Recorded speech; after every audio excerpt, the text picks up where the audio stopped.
keep going here. Man, but the wide tires, man, it really makes your bike ride comfortable, whether you're on road or off road. 4244. Up there, scale of 1 to 10. I'll give it like a 9. A 9?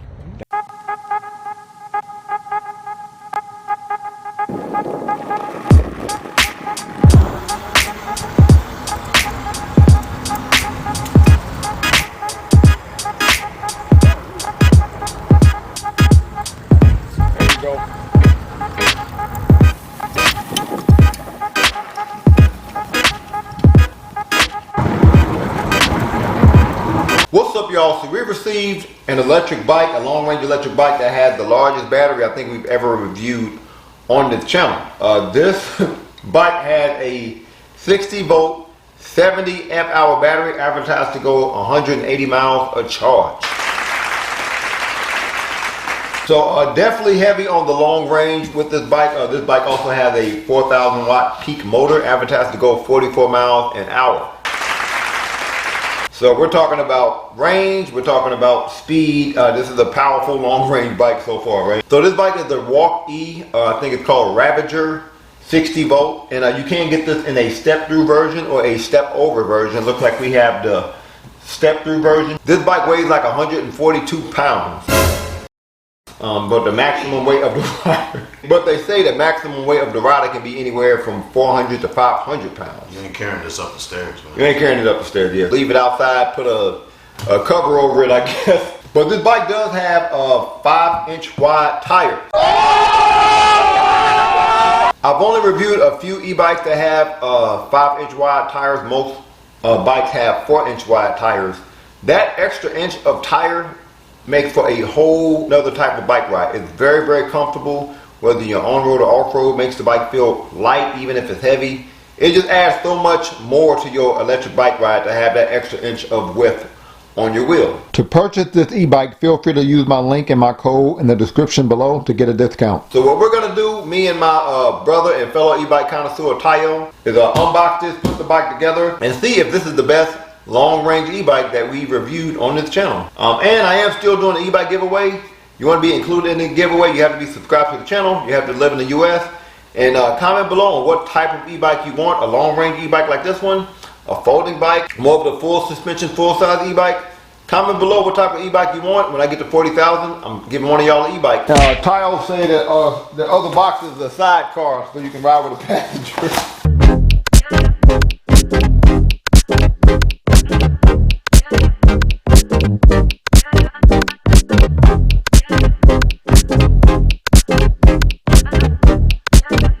So this is what the bike looks like fresh out the box. I think it was wrapped moderately well. It wasn't a whole lot of foam around it, but hopefully nothing's damaged. It looks like we have a owner's manual. We're gonna look into that real quick. Instructions seem pretty clear. I always like it when they include pictures. So hopefully this won't be that hard to install. We do have to install a lot though. So look like it going to some advanced settings. Some information about the warranty here. Okay, it looks like we have our pedals. Look like they're labeled on the bottom. Look like we have a pretty standard headlight. I've had that on several other e-bikes. One of my favorite Allen wrench sets, nice long wrenches. We have another bag of tools, nuts and bolts, and a few wrenches over here. Clamps to put our headlight on. Probably the largest battery charger that we've ever had on an e-bike before. So we have to put the front fork on. But we had to do that with the last Wallke bike that we reviewed too. I think that's how they get these bikes in these small boxes. We also gonna have to put the handlebar on, which is already attached via wires. We're gonna have to connect the suspension on the back, and we have to put our front wheel on. 20x5 Aeroson, I guess street tires on. I've used these tires before on the last Wallke that we reviewed. I really like the tires, mainly because of the width, but they are a little slick. Yeah, a little slick, but this is more of a street tire than an off-road tire, but looks like we have to put the front brake on too.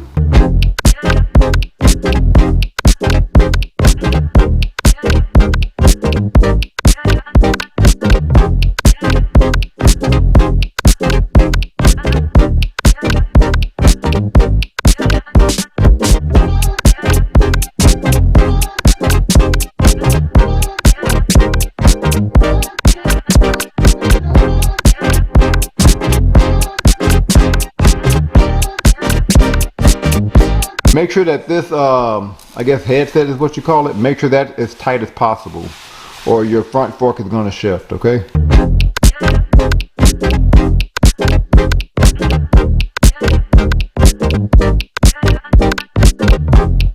So we try to make sure that this handlebar cord here is not on the outside, it's within the front fork there.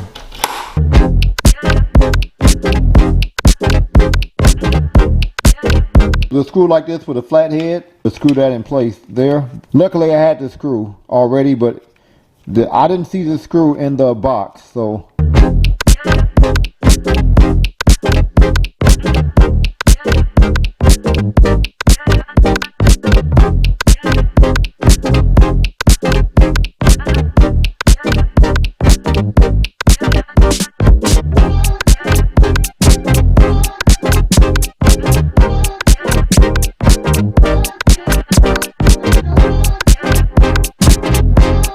So it did come with a screw to put this brake post on, but I don't know, y'all think that screw would have fit or would it rubbed up against here? I don't know. But let's go ahead and flip this bike upside down to put our front wheel on.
Looks like we have an issue with the bike. The battery won't lock into place here. We took the battery out. They said what we have to do is basically add some M3 or M4 1mm washers under this and under that. So I took the screws out here. This screws up here, I just loosened them up a little bit. So I got the washers installed. Not sure if y'all can see them, but let's try to connect the battery now. Okay, let's try to connect it now. Oh, I heard a lock. Hey, it worked. So turn the battery on. There's a button here. Push that button at the bottom of your battery. So we got this bike put together. Took us about, I would say, 40 minutes. Now this is pretty long for a moped style, I guess, cruiser bike. It's about 6 feet 3 inches from wheel to wheel. The seat, which is not adjustable, is about 2 feet 7 inches from the floor. The handlebar, which is also not adjustable, is about a little more than 3 feet 7 inches from the floor. Somebody stopped by and used the bike before I could review it. Bruh. Tires were clean, but they went on a bike ride. But I am looking forward to testing these tires out, not only on gravel, but also off-road, because again, it has 5-inch wide tires, which usually make for a comfortable ride, whether you're on-road or off-road. Now, these are not off-road tires, but 5-inch tires mixed with dual suspension. I'm definitely gonna test this off-road. Look at that suspension. I've had this suspension on several other e-bikes. I say it's like hit or miss. And I think it's based on the body of the bike and where the suspension is located. This is right up under the seat. So I'm going to give y'all a look at this rear suspension here. I like that rebound. We also have this motorcycle style front fork suspension where you can adjust the compression. So if you want to open up your suspension, you turn it to the left. If you want to lock it out, you turn it to the right. Go ahead and make sure it's opened up. Give y'all a look at this front suspension. Get a look at the rear and front K-Tet. I'm not sure the millimeter, but it says 33.4 there, but hydraulic brakes. Nice wide handlebar, especially for more of a moped style e-bike. It's about 2 feet 3.5 inches wide. It looks like we have this like kind of soft rubbery handlebar grip, and this is a full twist throttle. I've already turned the bike on, so I'm hit or miss on full twist throttles on pedal bikes, because I can imagine you pedaling and you just engage in the throttle while you're pedaling. So that's why I like to have twist throttles better, so you can rest your hands out here. The seat is pretty firm, but it is also pretty wide. Like, you have a lot of surface area here, which probably going to make up for the comfort regarding this seat being so firm. This is about 8 inches wide here, and it's about 1 feet 3 inches from here to here, and there is like a dip in the seat a little bit. Now, you can charge the battery when it's on the bike. There is a charger here on the other side that you would use. Undo that, then you could plug your charger in there and charge the battery while it's on the bike. If you want to remove the battery, then you just take your keys that came with the bike here, and you put it in here, and then you turn the key, and then you can take this pretty heavy battery out. Again, we only have one gear for pedaling, but I'm only good with that if we also have a torque sensor, which looks like that's what we have on this bike. I'm going to test it out, but a torque sensor means even though you only have one gear, it's still going to take into account how hard you pedal. We also have this heavy duty kickstand. Now, we already had the bike on, but to turn the bike off, I click the unlock button here on my fob. If I want to turn the bike on, then I click this button in the middle of my fob twice, and that's how I turn the bike on. So this is a fully anti-theft bike. You need this fob in order to turn it on. Over here on the right of our handlebar, looks like we have a horn, which is, I would say, moderately loud. Over here on our panel, if I click this button, that turns my standard but pretty bright headlight on and my rear light on. That rear light is also a brake light. Look at some of the basic information on the display. We do have our battery life here. We have our speed calculator. Pretty sure you can change that from miles per hour to kilometers if you want to. Our pedal assist modes. Let's go to the panel here. Click the plus button. See how many pedal assist modes we have. By default, we only have 3. We have our odometer here. To get more information on the display, there's a button in the middle of our panel. If you click it twice quickly, we have our odometer, our trip mileage, how long has the bike been on for. So this bike does have a few advanced settings. To go into them, you're going to press and hold the plus and the minus button. P01 is how do you want to calculate your speed. Do you want to do miles per hour or kilometers? We're going to keep it at miles per hour. To go to the next setting, you're going to just quickly click the I button over here on your panel. P02 is how bright do we want our display, and we're going to want this as bright as possible. P04 is how many pedal assist modes do you want. Let's click the plus button here. And looks like you can go 3 or 5. We're going to keep it at 3. P05 looks like our limit speed, and by default it's at 75. I'm sure that's kilometers. Let's see if we can go even higher. Okay, looks like 75 is the max. I think P08 is whether you want to engage cruise control, and we're going to keep it at a 0. These settings are in your manual, so I didn't go through all of them, but I tried to go through a few of them. I did not see pedal assist sensitivity though, which is a bummer, but hopefully out of the box the torque sensor is okay. Bike is fast. It's not a game, it's a red stick.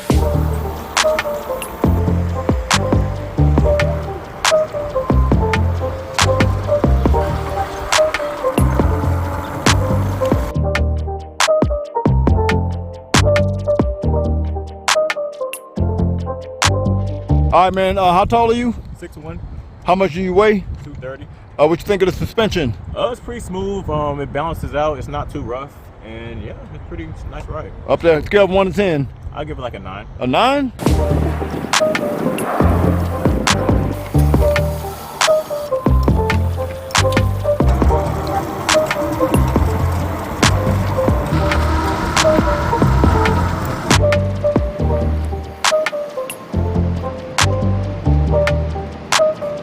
So we're now gonna test out these 5-inch wide tires.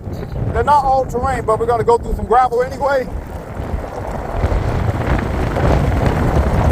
Man, it feels smooth, but I do feel some slipping going on, but all right. Go ahead and brake here.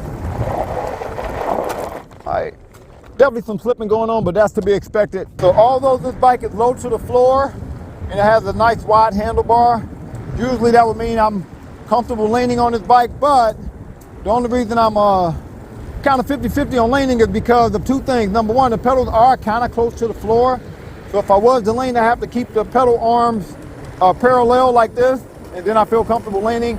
Number two, these bike tires are, I think, grippy enough to lean into your turns, but you know, they're not really all-terrain tires, so, you know, kind of lean if you feel comfortable, but I personally feel comfortable leaning on the bike, but only if the pedals are parallel, like I mentioned earlier. So I know this is not an off-road bike, but we do have full suspension and wide tires, so gonna go off-road with some hills. All right. So far, so good. Let's go up here. Man, it feels like the suspension is okay, but man, the tires, the wider tires is making this really, really comfortable. But keep going here. Man, yeah, the suspension is great. I feel like the suspension in the front is doing way more than the suspension in the back. But the wide tires, man, it really makes your bike ride comfortable, whether you're on-road or off-road. I mean, it just absorbs everything. So yeah, suspension is decent. Wider tires really make this bike enjoyable off-road, even though these are not off-road tires. So let's go down here. Oh man. So yeah, I get a suspension like maybe like an 8.5 or a 9. Overall, I give it like a 9.5 because of the wider tires. Now again, this bike only has one gear, but it does have a torque sensor, and so I do definitely feel like my pedal is being considered, even though I only have one gear. So that's good. And in mode 1, looks like mode 1 takes me up to 12 miles per hour. Go ahead and brake here. But the problem is this. So I'm gonna switch to mode 2, and I'm gonna pedal. Here's the problem with this sensor. So I'm just gonna casually pedal. I'm not gonna really kick it really, really hard. I'm just gonna casually pedal here. I do feel like my pedal is being considered. I feel like I can get a workout here, which is great, which is what I like. But I'm only going up to like 11 miles per hour in mode 2, and I only got 3 modes. So you really gotta kick it. To go a little bit faster, you have to keep kicking it a bit, which is good for me, but your average bike rider might not be wanting to kick the pedals that hard all the time. It looks like mode 2 takes me up to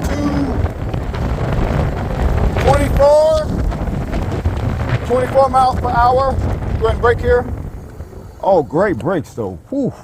So yeah, I think this bike could use a little bit more pedal assist sensitivity. Especially because we have such a heavy battery, you know what I mean? Maybe they can upgrade it where they give you the ability to change your pedal assist sensitivity. I'm 5'11", 6 feet with shoes on. The seat is a little too low for me. You see how my knees are coming up a little higher than I like, so I would need a seat booster if I was to keep this bike.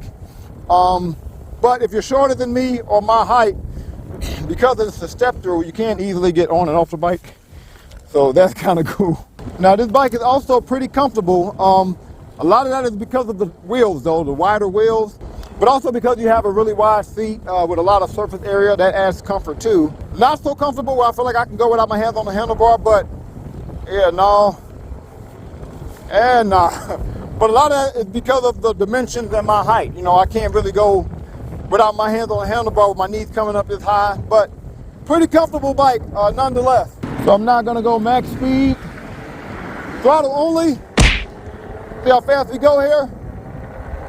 And I'm at to call out the miles per hour. 30, 31, 33, 34, 36, 37, 39, 40, 41, 42, 44.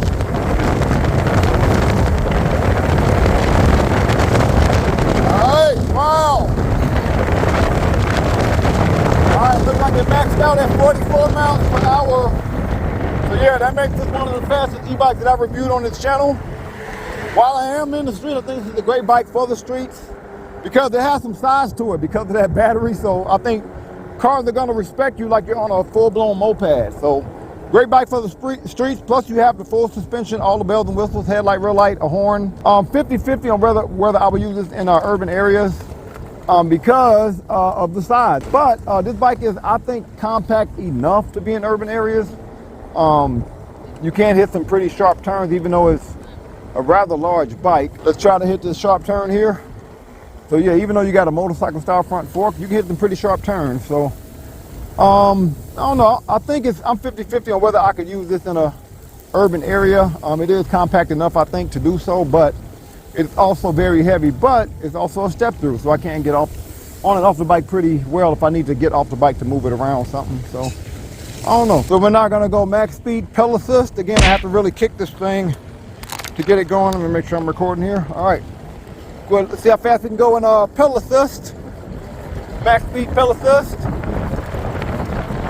I really got to kick it here. 24, 28, 29, 30, 31, 32, 33, 34. I got to kick it. All right, now it's slowing down. All right. So it looks like I could comfortably go like 34 miles per hour. We're now gonna go max speed, throttle only, up a hill, and this hill also has a turn on it. And I'm pretty sure you can't see my speed, so I'm gonna be yelling it out. You're gonna see how much speed we lose going up this hill. So we're going into the hill at 37 miles per hour. Going into the hill now. Steepest part of the hill coming up. 32, 31, 30, 29, 28, 27, 26. Alright, so we lost about 11 miles per hour. Wallke Ravager, I think this is a decent moped style e-bike. What I like the most about this bike is the comfort. The 5-inch wide tires make the bike really comfortable whether you're on road or off road. The seat was also comfortable because it has a lot of surface area. The seat was a little too low for me though. At my height, my knee was coming up a little too high, which made it hard to pedal. And you really have to kick it to get the electricity going. So I think it needs a little bit more pedal assist sensitivity. But I love all the bells and whistles, headlight, rear light, a horn, anti-theft. I love the speed. This is one of the fastest e-bikes that I reviewed on this channel at 44 miles per hour. Oh, I almost forgot to talk about the battery life. So didn't quite get up to 100 miles per charge. I went on a 17-mile bike ride. On the 16th mile, I lost 1 out of 5 battery bars. So I think that's more like 70-ish miles per charge.